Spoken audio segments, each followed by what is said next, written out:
दिल्ली के मुख्यमंत्री अरविंद केजरीवाल को ट्रायल कोर्ट ने 3 दिन की सीबीआई कस्टडी में भेज दिया है। हालांकि कोर्ट ने इजाजत दी है कि वे रोजाना अपनी पत्नी से और 30 मिनट अपने वकील से मिल सकेंगे। साथ ही कोर्ट ने यह भी इजाजत दी है कि वे अपनी दवाएं भी साथ रख सकते हैं और उनके लिए घर का खाना भी आ सकेगा। बुधवार सुबह सीबीआई ने शराब नीति केस में भ्रष्टाचार के आरोप में केजरीवाल को गिरफ्तार किया था। इसके बाद सीबीआई ने उन्हें ट्रायल कोर्ट में पेश कर 5 दिन की कस्टडी मांगी। कोर्ट ने करीब 4 घंटे तक दलीलें सुनने के बाद फैसला सुरक्षित रख लिया था। शाम 7 बजे कोर्ट ने फैसला सुनाया। अब अगली सुनवाई 29 जून को होगी। इधर सुनवाई के दौरान केजरीवाल ने कहा कि मीडिया में खबर चलाई जा रही है कि मैंने सिसोदिया पर शराब नीति के आरोप लगाए हैं। यह गलत है। मैंने कहा था कि कोई दोषी नहीं है, सिसोदिया भी दोषी नहीं है, मैं भी दोषी नहीं हूं। इस पर सीबीआई के वकील ने कहा कि मीडिया में जो चल रहा है वह सब सही है, सब फैक्ट्स पर आधारित हैं। इससे पहले सुनवाई के दौरान ही कोर्ट रूम में केजरीवाल की तबीयत बिगड़ गई थी। उनका शुगर लेवल गिरने के कारण कुछ देर के लिए उन्हें अलग रूम में शिफ्ट किया गया। हालांकि बाद में कोर्ट रूम में वे वापस लौट आए। सीबीआई ने 25 जून को रात 9 बजे तिहाड़ जाकर शराब नीति में भ्रष्टाचार को लेकर केजरीवाल से पूछताछ की थी। इससे पहले शराब नीति में मनी लॉन्ड्रिंग के आरोप में ईडी ने 21 मार्च को उन्हें गिरफ्तार किया था। वे 10 मई से 2 जून यानी 21 दिन के लिए पेरोल पर थे। केजरीवाल की गिरफ्तारी सीबीआई ने ट्रायल कोर्ट में ही की। कोर्ट में केजरीवाल की तरफ से वकील विवेक जैन और विक्रम चौधरी पेश हुए। वहीं सीबीआई की तरफ से वकील डीपी सिंह ने दलीलें दी। दोनों पक्षों की दलीलें वेकेशन बेंच के जस्टिस अमिताभ रावत ने सुनी। इधर सीबीआई की तरफ से डीपी सिंह ने कोर्ट में कहा कि हमें केजरीवाल की 5 दिन की कस्टडी चाहिए। केस से जुड़े आरोपी विजय नायर केजरीवाल के सहयोगी थे, लेकिन अब केजरीवाल कह रहे हैं कि वे नहीं जानते कि विजय उनके अंडर काम करता था। केजरीवाल कह रहे हैं कि विजय आतिशी और सौरभ भारद्वाज के अंडर में काम करता था। केजरीवाल ने पूरा मामला सिसोदिया पर डाल दिया है।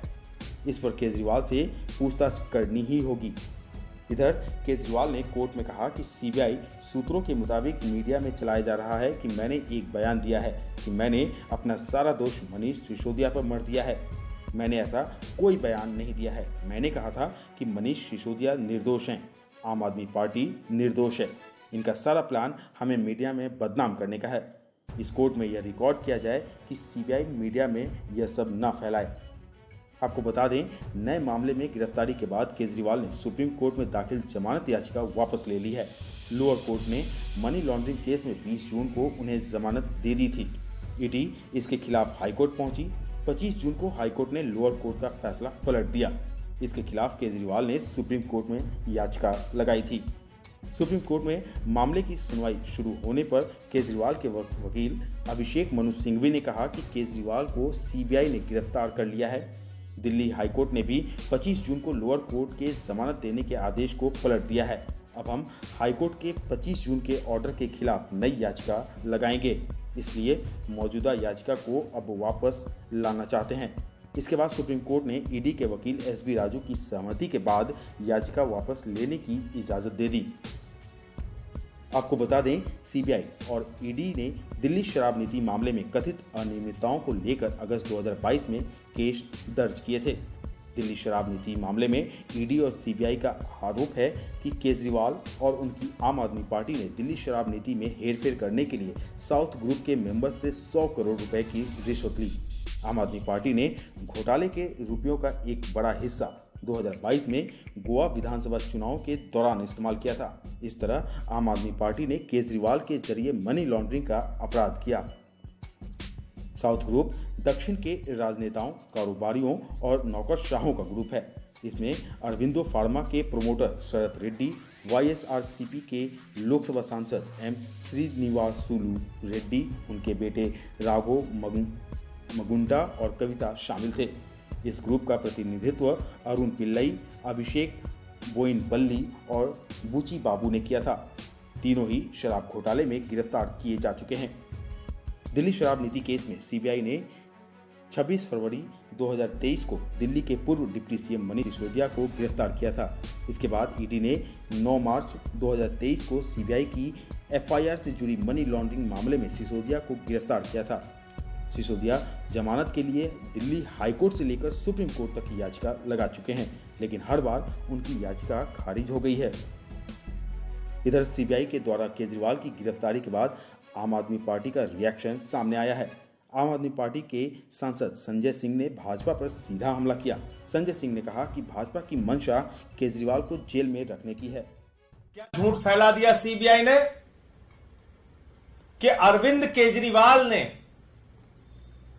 इस केस से पल्ला झाड़ लिया और सिसोदिया पे आरोप लगा दिया। जब खुद केजरीवाल जी ने इस पर आपत्ति की कि यह झूठी खबर सीबीआई के द्वारा फैलाई जा रही है, तो जज साहब ने कहा, मुझे अरविंद केजरीवाल के द्वारा दिए गए बयान को दिखाइए।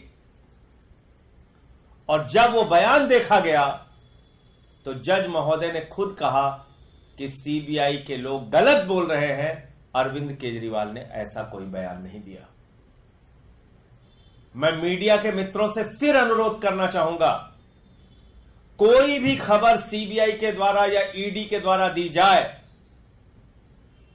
ये हमारे खिलाफ दुर्भावना से काम कर रहे हैं।